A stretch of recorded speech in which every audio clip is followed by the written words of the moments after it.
A população brasileira já está sofrendo alguns desgastes e algumas consequências graves relacionadas às políticas de austeridade do governo Bolsonaro, e ano que vem não vai ser diferente. Então, uma das coisas para a gente ficar atento é a própria questão do acesso à alimentação, a segurança alimentar do povo brasileiro está ameaçada sob o governo Bolsonaro. Isso não é uma mera questão de crise econômica, é como ela tem sido gerida, como essa crise econômica faz parte do projeto de desmonte, do projeto de empobrecimento da população. Então essa é uma das questões para a gente ficar alerta, e isso, claro, reverbera na situação do território, na situação dos campesinos, do povo quilombola, dos povos indígenas no Brasil, que estão constantemente ameaçados por essas políticas, além do fato da própria política de encarceramento, a política de populismo penal que continua no Brasil e continua promovendo, uma criminalização da pobreza e uma criminalização racial também nesse processo.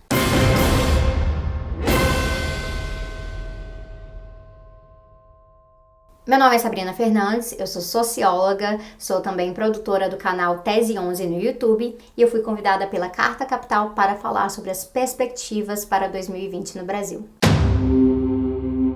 O ano muda, mas a conjuntura continua a mesma, então a tendência que a gente observa para 2020 em relação ao governo Bolsonaro é um aprofundamento das políticas que a gente já tem notado em 2019. Então aqui a gente pode citar com alguns exemplos a questão do próprio Ministério da Educação, em que a política é uma política de desmonte da educação pública no Brasil. O futuro em si se apresenta como um horizonte do governo Bolsonaro, além do fato de que o próprio governo praticamente elegeu as universidades públicas como um alvo inimigo. Outra questão é a pauta do meio ambiente, que é uma pauta extremamente negligenciada, com o ministro do meio ambiente que faz chacota das pautas ambientais, e agora a gente vai ver que em 2020 nada parece mudar em relação a isso, inclusive vários cortes ocorrendo em relação à pasta ambiental. Uma outra questão é a própria questão da criminalização dos movimentos sociais, da perseguição. Isso é algo que já ocorre no discurso há bastante tempo, mas a gente viu alguns casos concretos, alguns casos práticos desse tipo de criminalização, e esse tipo de ameaça que o governo tem trazendo tende a se concretizar em uma forma ou outra, o que representa um grande desafio para a oposição. No Congresso Nacional, a gente sabe que tem algumas diferenças entre as pautas do Congresso Nacional e do próprio governo Bolsonaro, há algumas disputas, divergências que ocorrem ali, mas em relação à política econômica, eles andam praticamente alinhados. Com uma exceção ou outra, a política é uma política de austeridade. Então a gente vê com o Rodrigo Maia trazendo que uma das prioridades realmente é a PEC dos gatilhos,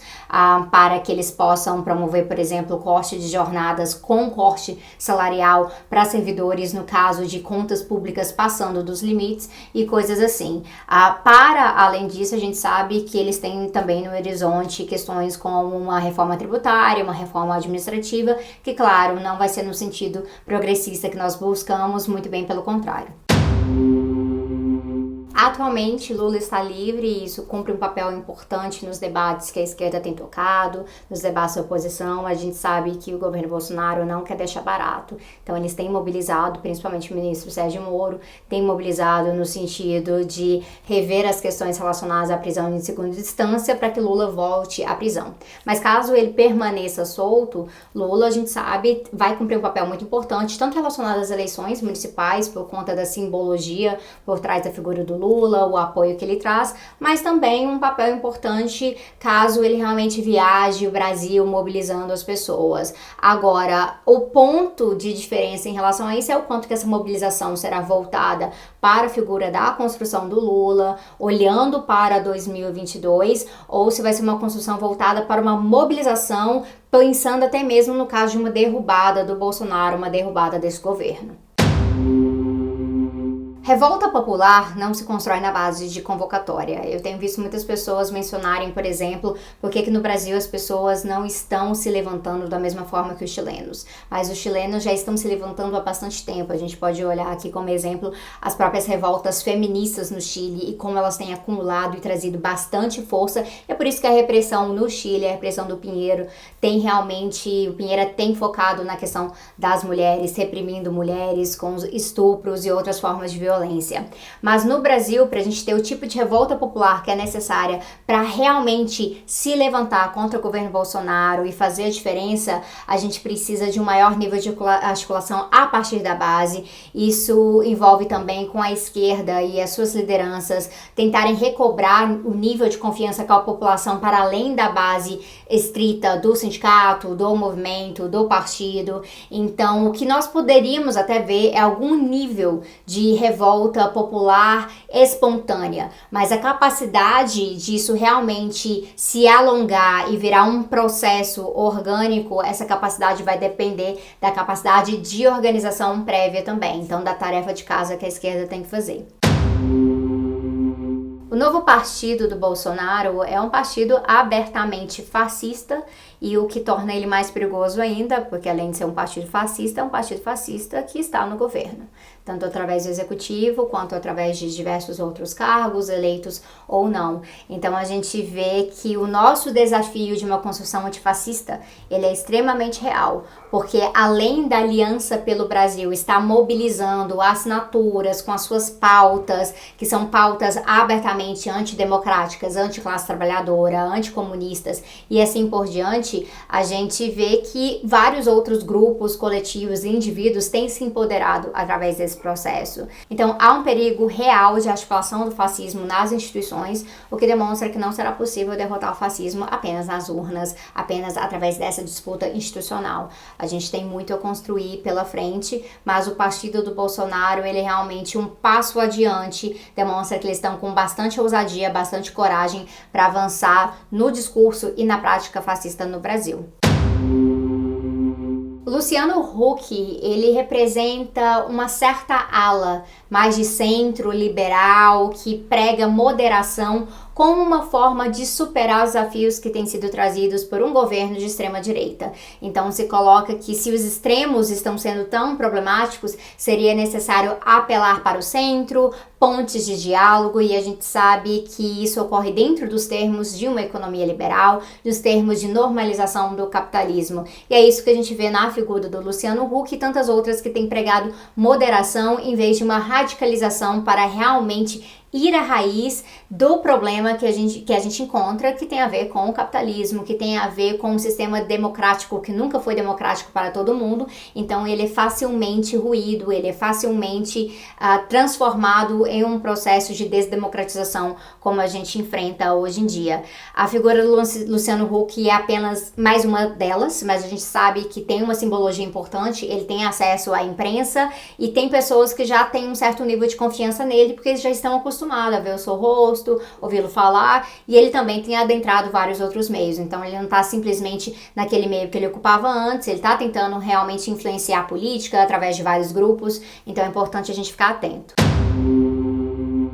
Os militares já fazem parte do governo Bolsonaro, eles já estão bem integrados em várias instituições, em ministérios, em entidades, e eles têm cumprido funções muito específicas neste governo. A tendência ano que vem é que eles continuem cumprindo essa função, mas sempre com aquela ressalva de que, caso seja necessário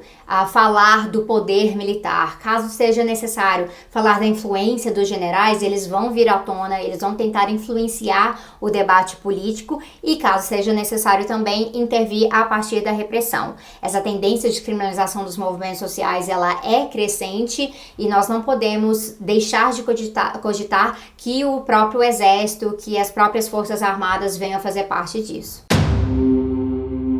Quando Paulo Guedes faz uma declaração relacionada ao AI-5, ou quando o Eduardo Bolsonaro faz as suas declarações, a gente sabe que o que eles estão tentando fazer é realmente testar o nível de tolerância da sociedade. São pequenos ensaios aqui e ali para ver o que pode ser possível. Por trás de uma fala como a do AI-5, tem um projeto de criminalização da esquerda, um projeto de criminalização do comunismo e do radicalismo de esquerda em geral. Então a gente tem que ficar bastante atento para isso, porque nessa fala há uma pequena ameaça, mas também demonstra que, já que a população não tem se levantado, não tem se demonstrado totalmente contra esse tipo de declaração, além de alguns setores específicos, para eles se torna possível, parte do horizonte, realmente estabelecer um certo nível superior de repressão, de coerção na sociedade, ou como coisas que o próprio Bolsonaro já disse, né? Qualquer coisa vai lá e dá um golpe.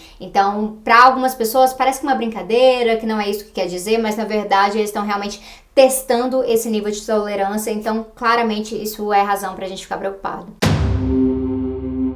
Para as eleições municipais em 2020, a tendência é ver sim uma polarização. Então, apesar desse racha do Bolsonaro com o PSL, ainda é um partido que vai ter bastante força, ainda vai ter vários candidatos de extrema-direita nas suas plataformas, então tem que ficar muito alerta nesse sentido. E também para o próprio fator que a esquerda não está muito bem articulada para essas eleições municipais ainda, mas é possível fazer esse tipo de articulação. Uma coisa para ficar atento é para essas novas candidaturas que estão surgindo de pessoas que falam que são nem esquerda nem direita, que só querem buscar o diálogo, mas na verdade estão aí, rezando a cartilha do grande empresariado brasileiro. A burguesia está intervindo através de think tanks, através de formação de candidatos, então a gente tem que ficar muito alerta para isso, e também para o fator de que tipo de novo realmente politizado pode ser concretizado, pode ser construído e consolidado na esquerda. Então aqui a gente pode olhar para as candidaturas periféricas, candidaturas de mandatos coletivos, candidaturas que são construídas a partir de processos muito mais coletivizados, e o que elas podem trazer para esse tipo de discussão, o que elas podem pautar e quais desafios que elas vão encontrar na hora de pautar, por exemplo, uma questão da prefeitura, um executivo que talvez, mesmo quando eleito, esteja enfrentando uma Câmara de Vereadores bastante reacionária. Olhando para a extrema-direita e esses traços de fascismo que tem se consolidado na política brasileira, se torna absolutamente necessário falar da construção de uma frente ampla. Mas essa frente ampla não pode ser deturpada no sentido de uma mera coalizão eleitoral ou um tipo de aliança em que nós temos